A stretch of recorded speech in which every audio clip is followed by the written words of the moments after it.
All right, late night reaction here. Got it dimmed. It's hot, bro. The air conditioner don't work, so we got to get it fixed tomorrow. So I ain't trying to have a lot of lights on these. I'm already sweating a little bit. It's all good. But this video is from Carthus Dojo. It's called Saving Dragon Ball's Future Timeline. And futures as in Gohan and Trunks. I thought they did something like this already, but it was something to where it was like a what if moment for Trunks in the future timeline. Something like that Carthus Dojo did. I reacted to that a while ago, but this is a little different. This is Saving Dragon Ball's Future Timeline. They had Goku and Gohan together. Future Gohan. Excuse me. So I'm interested to see where this goes. I love Carthus Dojo's channel. The way he be breaking stuff down and put it together. Definitely go check him out, especially if you love Dragon Ball content. Let me like the video now. I'll put the original video in the description below. But let's see this. Saving the timeline As we know it no longer the future timeline as we know it no longer exists, having been erased. Yeah, that is something I do hate. I know I'm pausing already, but I gotta say this. I love Goku Black's arc. That was one of my favorite Dragon Ball Super arcs.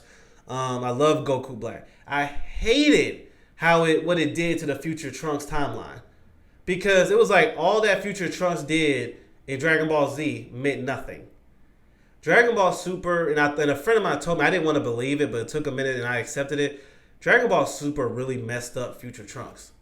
It really did. It made all that he went through in Dragon Ball Z worthless. Even messed up his look. Like, Trunks was that, like, rock solid and in shape and all that stuff. And then it was like he was a kid again in Dragon Ball Super. It was like, what just happened? But his toughness was... anyway. But yeah, the timeline thing... that was unfortunate. It was like all that he went through just to now be in a world where it's a clone of him and Mai. That's rough. Anyway, let's see how he goes with it. In the future Trunks arc of Dragon Ball Super, an unavoidable outcome. Unless someone with a brain and hindsight controls the characters like action figures, so that's what I'm gonna do today. Starting with Solution 1. One of the easiest ways to avoid the future timeline being erased is with the help of future Goku, and by extension, avoiding the creation of time travel and a present timeline at all. It isn't as simple as many people make it out to be, though. When Goku dies of the heart virus, he's sent straight to heaven, like he was supposed to after dying to Raditz in the Saiyan saga. While King Kai's planet is in the realm of the afterlife, it's not actually in heaven, and Goku wouldn't leave heaven without having a reason to. I do think he'd eventually have a reason to leave, though, when 6 months after his death, at least some of the other Z-Fighters would arrive in heaven as well after dying to the recently released androids. At this point, I think Goku could get involved, but I definitely think he gets involved when 13 years later, Gohan dies and inevitably arrives in heaven as well. Since I'm controlling the characters like action figures here, let's just assume he takes the android threat seriously the minute he finds out about it. All Goku has to do is teleport to King Kai's planet, something we know he can that would do hit a since nerve. he does it from Earth in the Cell Saga, and we know he could teleport in the afterlife while dead in the Buu Saga when he teleports to the realm of the Kaioshin to find Gohan. So any doubts of him being stuck in heaven should be alleviated. With Goku on King Kai's planet, he can use King Kai in two ways. One, to contact Gohan, or the better way, contact Baba. It's actually possible. And that's the one thing I always thought was Baba weird in the Future Saga. They never share that. Like, all the times in the stories that we know, you see Goku using King Kai to talk to Gohan and them. He never did that for the Future Saga. It was like, okay, Goku could have helped train Gohan, like tell him what to do, stuff like that, and meet Mr. Popo up there and use the hyperbolic time chamber, because I ain't gonna front. 1 year in the hyperbolic time chamber, future Gohan would have taken care of the androids. But there was nothing like that. It was like the writers took that off. No, we're going to have Goku just sit in heaven and not even help his own son. His own son and his nephew. I always say nephew because now at this point I call Goku and Vegeta brothers. I know they're technically not, but basically, give them some help. All the Z fighters are basically gone besides them two. You would assume, because Goku's always been doing that, using King Kai to talk to Gohan.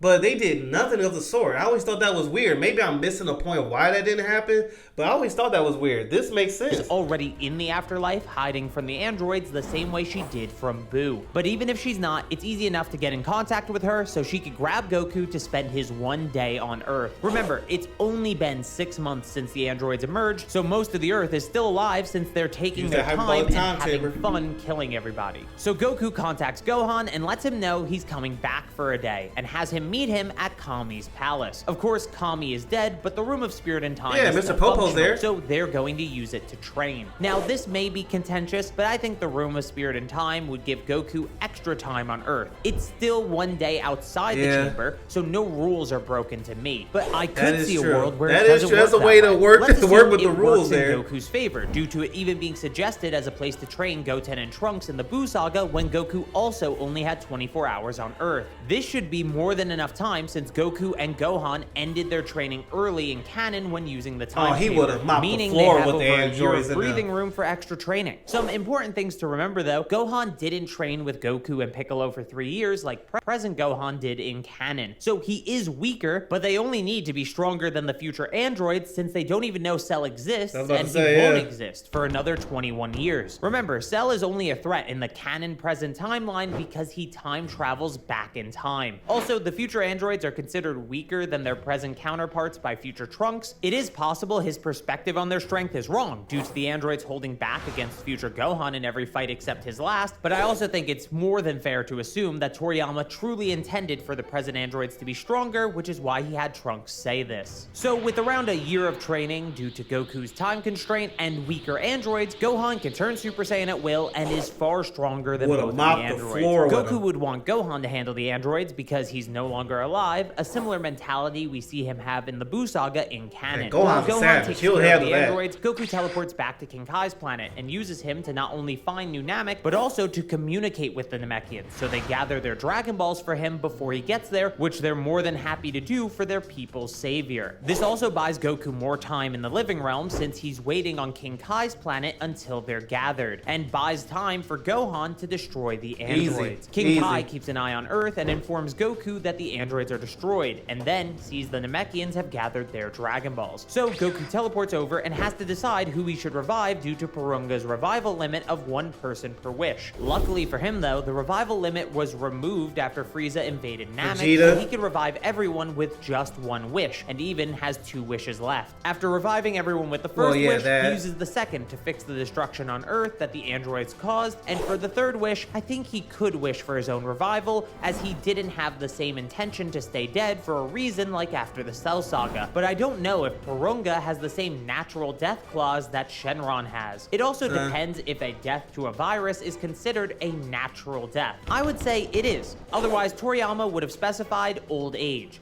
But I could see both arguments. So now, everyone on Earth is alive. Gohan is really strong, and Goku either returns to life or to heaven depending on Porunga's own limitations. This of course has rippling effects for the Buu Saga and Super, but things can more or less fall into place after this, especially if Porunga can revive Goku, but I'll explain that more later in the video. Speaking of the... I think that Gohan will have a different mentality where, you know, the ones we saw like Buu Saga and all them, he chilled out from training and went to school and all that stuff. Sorry, I'm stuttering.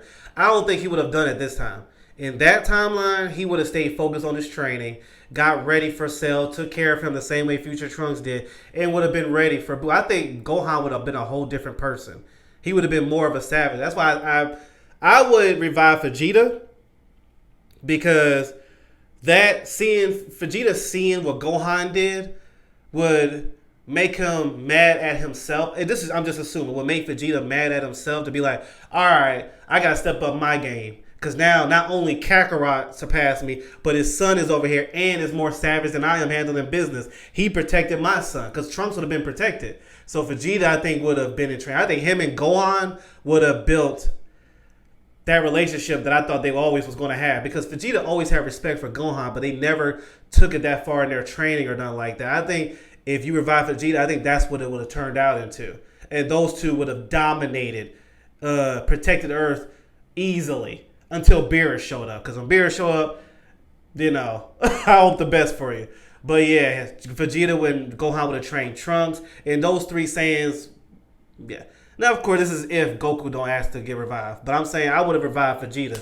But yeah, that's just me. I could be wrong. Namekian Dragon Balls? Here's the second solution. Why don't they just use those in the future timeline? Well, it's not as simple as people think. The first issue is there's possibly no more ships that can be used as a basis for a spaceship. Kami's ship is gone and no space pods seemingly remain, both of which were used to get to Namek originally. To be clear, the ship Vegeta used in Dragon Ball Z was filler. In the manga, he trains in the gravity room at Capsule Corp that we're all used to now. Yeah, I this forgot is actually about that. when the gravity room was made. I think Toei just misunderstood what Toriyama meant since the room wasn't clearly shown in the manga at this point. Obviously though, if Bulma could invent time travel in the apocalypse, then she probably could make a spaceship based on her prior knowledge of those ships. The real reason she doesn't do that is because she doesn't know where New Namek is. Before going to Namek, they had to get the planet's location from King Kai, who was, at the time, invested in the Earth, and more specifically, the use of his techniques that he couldn't even master himself, like the Kaioken. But we learn in the Cell Saga that King Kai isn't always watching Earth. He has to be told by Goku what's going on with Cell, despite Cell potentially being a threat to his quadrant of the universe. So without someone who knows telepathy or instant transmission to get in touch with King Kai directly, there's no reason to believe he'd relay the location of New Namek to future Bulma on his own. You may be thinking that just like the spaceship, future Bulma inventing time travel should make her capable of finding New Namek on her own, but I disagree. Shenron can't even search the universe for planet-sized objects, and he's a magical wish-granting dragon. If you think that's different, look at the Frieza Force, who couldn't find New Namek despite having incredibly fast ships and overall superior technology to Earth. There is a solution to finding New Namek though, and it doesn't even involve future Goku. Just still use the time machine. While New Namek isn't an accessible option in the future, it is accessible in the past. Future Trunks could get New Namek's location from King Kai in the past with the help of Goku, and to avoid any issue of space travel, he could do two things. One would be making sure Goku's space pod from the Ginyu Force is kept somewhere and have it turned into a spaceship like Dr. Brief did for Goku, or just bring Goku to the future timeline and have him teleport to New Namek with future Trunks to use their Dragon Balls. Either way, the space travel issue can be resolved the minute they learn where New Namek is. Though I will say, the spaceship option is more preventative, so I would go with that one. In this version of events, there's still a present timeline that plays out the same way, but the future timeline has Trunks use the Namekian Dragon Balls after killing the future androids and future Cell to restore the planet and the fighters who died trying to protect it. Again, except Goku potentially, because I'm not sure the Namekian Dragon Balls can revive him. There is potentially one other issue with this plan, and that's the 1-year revival limit for groups of people revived by the Dragon Balls. But again, we're not sure if Porunga would have this same limitation, especially since he was upgraded to revive large groups of people after Frieza. Even if he is limited in this way, it would just mean that Trunks has to use the Namekian Dragon Balls multiple times to restore all the fighters on Earth one by one, so it isn't really a notable change.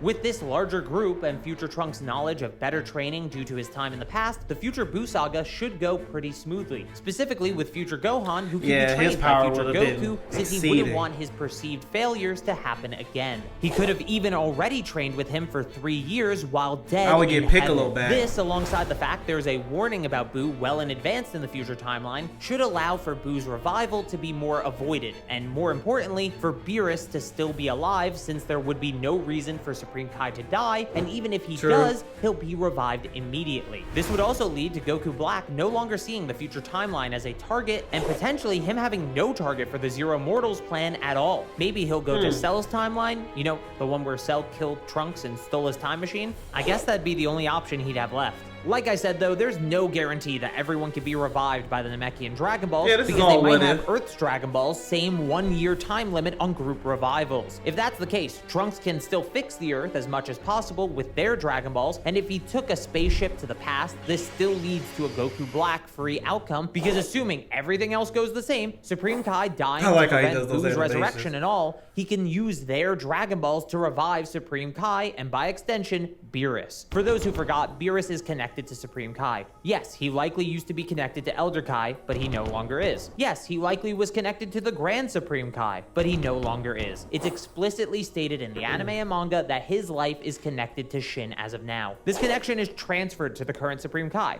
Think of it like Elder Guru transferring the Namekian Dragon Balls to Elder Mori. And now, because their lives are connected, it should work the same way as Kami and Piccolo, where reviving one revives both. So once again, Beerus is in the timeline, and even worse for Goku Black, he's likely far more involved in the affairs of Earth due to his death and revival. Yeah. Speaking of gods, Solution 3 makes use of a god's Goku Black attendant. has no chance. Not Whis, not Kibito, I mean Mr. Popo, who, as far as we know, should still be alive in the future timeline and knows about the Room of Spirit and Time, so why didn't he tell future Gohan about it? The androids ravaged the planet for 17 years, and he didn't think once to put their strongest fighters in a room that gives them a free and go year right of down there and training. help them. Now, it's very possible this wouldn't make a difference since future Gohan actually did train for a year before facing the androids again and still got his ass beat. Yeah, But that Mr. training's a Popo, little while different. not as strong as them, could actually help them on their fundamentals. I'm about to say, like he yeah, did that's for a little Goku. different This than is training probably my out by most the time chamber. far-fetched solution, but it is funny there are tools on Earth to do something and they just aren't utilized. Actually, I'll keep these in Solution 3 because they're adjacent. Master Roshi was definitely alive for a lot of the future timelines, so why didn't he teach someone else the Mafuba so they could seal the androids? True. You could even have him do a training session with Gohan in the Room of Spirit and Time to expedite the process. Actually, I just like the idea of future Gohan having to rely on the masters of his dead It's father like to further none of them grow and helped. ready himself as the new protector of Earth. Master Karin could even get involved and use the Ultra Divine Water to unlock Gohan's Gave him some hidden potential, senzu beans. just like he did for Goku. This isn't the sacred water, by the way. That water was fake. The Ultra Divine Water was real.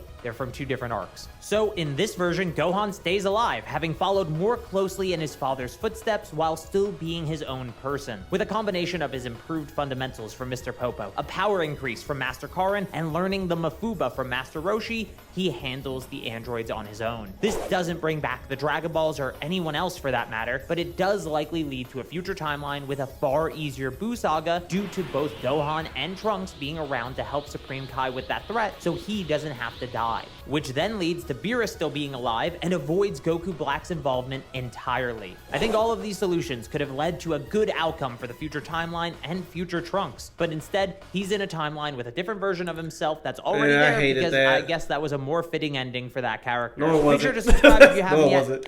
I don't like that ending at all. I was like, dang. At this point, it was like Future Trunks and mine should just stayed in the deep, the R universe.